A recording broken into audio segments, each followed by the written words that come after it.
people get online and start talking trash about people who are needing these benefits. Hey y'all, how are y'all doing? What is up? What is going on? So let's talk about this. The whole people losing their SNAP benefits, aka food stamps, aka stamps. People are concerned about, well, not even just the people that's receiving it. People who are not even receiving it are concerned about what these people are going to do when this, because this ain't no possibility. it's gonna happen. So which that occurs over the weekend. There's a lot going on, a lot being said, that people are threatening to go into stores and steal. People are threatening to rob people of their groceries outside of the stores. Now, you know, the interwebs likes to hype. I'm sorry it's so loud in my background, y'all. But anyway, the people on the internet like to hype things up. I mean, that it gives what it gives. However, it's not too far-fetched to believe that some of this may be true or happen or be a possibility. So my first thing is to say, don't do it, Miss Seeley. Don't do it, Miss Seeley. You don't want to know what it feels like to sit in that jail till you're about rot to death. Don't do it, Miss Seeley. What I can say is, for people who currently have benefits, and if you have any money left on there, look, I know the struggle. So let me give you some advice. What you want to do, if you got any money left, get you a bunch of noodles, a bunch of rice, and not the ramen noodles. That stuff, I mean, if you got to have that as just a little bit on the side, that's fine. But you want to get like pasta. Get you, and what was the pasta about? Shoot, things have gone up so much. Pasta about $1.50, $2, whatever, at Walmart. Get you a bunch of noodles, a bunch of rice. Get you, if you can, to save even more money so you can make these things stretch, get you a bunch of flour or some yeast. Get that so you can make your own bread. Get that. Get you, if you want to be a little bit more healthy and have a little more taste, try to get you a bunch of bags of frozen vegetables. That can help, because it helps with staying, you don't want a bunch of processed food. So having some sort of vegetables is going to help you. I mean, this is cold and flu season coming up, so please try to get your vegetables as much as you can. So some of the, the Great Value brand of the frozen vegetables, get those that'll keep longer. That'll help make things stretch. Another thing we used to do, we stock up on some sauces. And I mean, like, just get you some sauces. It's a little cheap, but it can make these bland meals taste better. You could feel like, oh, I'm having me some teriyaki chicken or some teriyaki beef today. Even if you got to get low quality meats, and you may have to do that. I know, like, those little steakum meats, they're very thin, but it kind of gives you like a little bit of steak flavor. You can kind of doctor it up and put it with the rice. You can make sandwiches out of it. Get you tuna if you like tuna. If you don't have too much of a problem with tuna, get you a bunch of tuna. You can make tuna with crackers, tuna salad, tuna with sandwiches. You could also put I would put a little sriracha with it and throw it on some rice and put some peas. Like, hey, look, I'm just telling you, this is what I would do. And I ain't saying stuff like, oh, just don't trip, just be flexible. I'm telling you that this is real.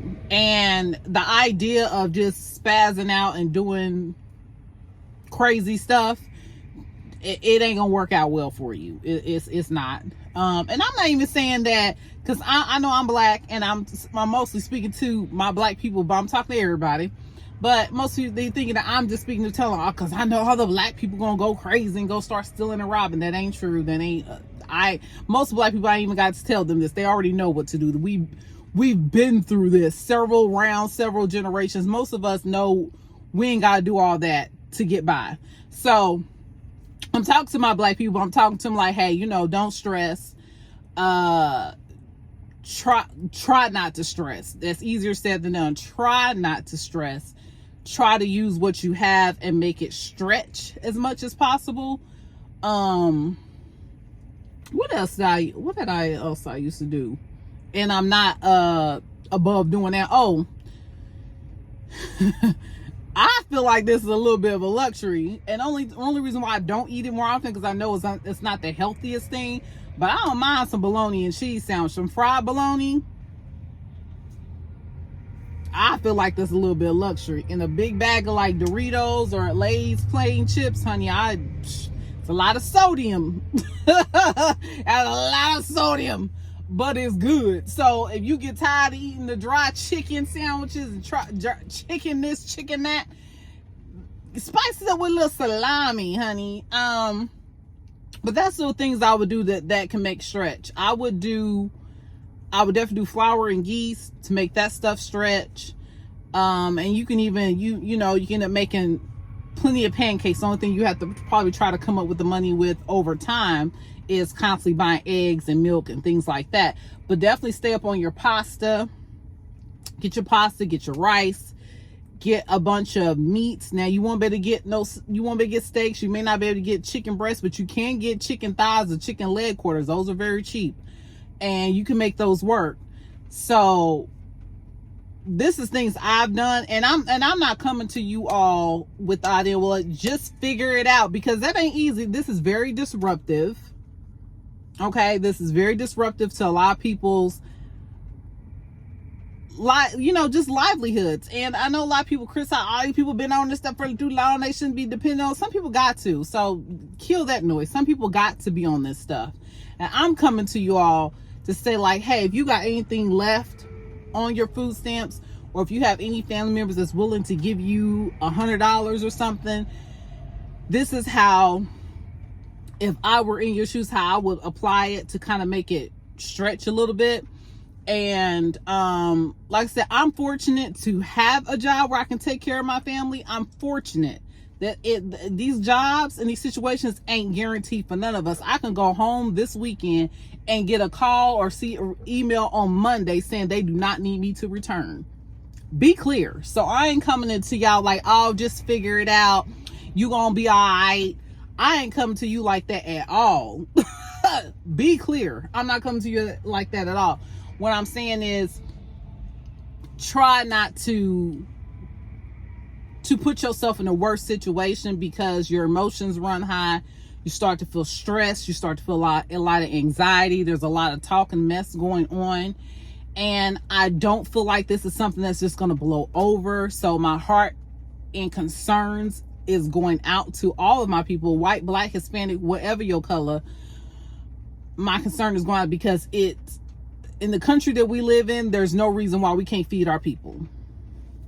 Period. I don't care what your point of view or views on is. In the country that we live in, we got several people who are billionaires. Several people who are multi-billionaires that live in this country. Nobody in this country, really in no country to be honest, but I ain't gonna get into all that, not yet, should be worried about not being able to have something to eat every day. And something quality food. Not beans and rice and tuna and white bread. No. Quality food. Nobody in this country, when we have several people here who are multi-billionaires, even Elon Musk throwing a fit right now because he thinks he deserves to be a trillionaire. Like, make it make sense. And people get online and start talking trash. People get online and start talking trash about people who are needing these benefits, even if some of these people are just plain out lazy. And these people are so lazy that they okay with living off of $400 a month to feed themselves. I still stand by, in this country, there's no reason why they should not not be able to, when we got people in this country who are multi-billionaires complaining about the fact that they feel like somebody else should be giving them $1 trillion. Shout out to Elon Musk. That's all I'm saying. So my people, whoever, whatever people, whatever your color is, don't make a bad situation worse. Do your best to make things stretch. Those of us who can stand up in the community and help others in our community, let's do that. I will be looking into a couple of food banks in my neighborhood, whatever, kind of see in what way can I contribute to that, to help people who may be struggling for this next couple, Lord knows how long. So yeah, people, don't let a bad situation turn into a worse situation. I'm hoping that we all can band together and help one another, be a real community. And don't nobody comment in here talking about something, quit saying please just delete it, because I'm gonna keep saying just know that my heart goes out to you guys. I don't want to see what I told people at the beginning of this administration, what was going to happen, that they want to see blood in the streets. They want to see, I strongly feel like the ultimate goal is to start a civil war, so that can be a contributing factor as to why Trump gets a third term. That's my honest belief. That there's a push to get a civil war going, so that the country can be considered unstable or in the middle of wartime, where he will be forced to be in office for a third term. That's what I believe is happening. And let's do our best to not let that happen. And yeah, I'm gonna leave it. I'm just gonna leave it right there. Anyway, y'all have a wonderful day, wonderful day, and I will talk to you guys later. Bye bye for now.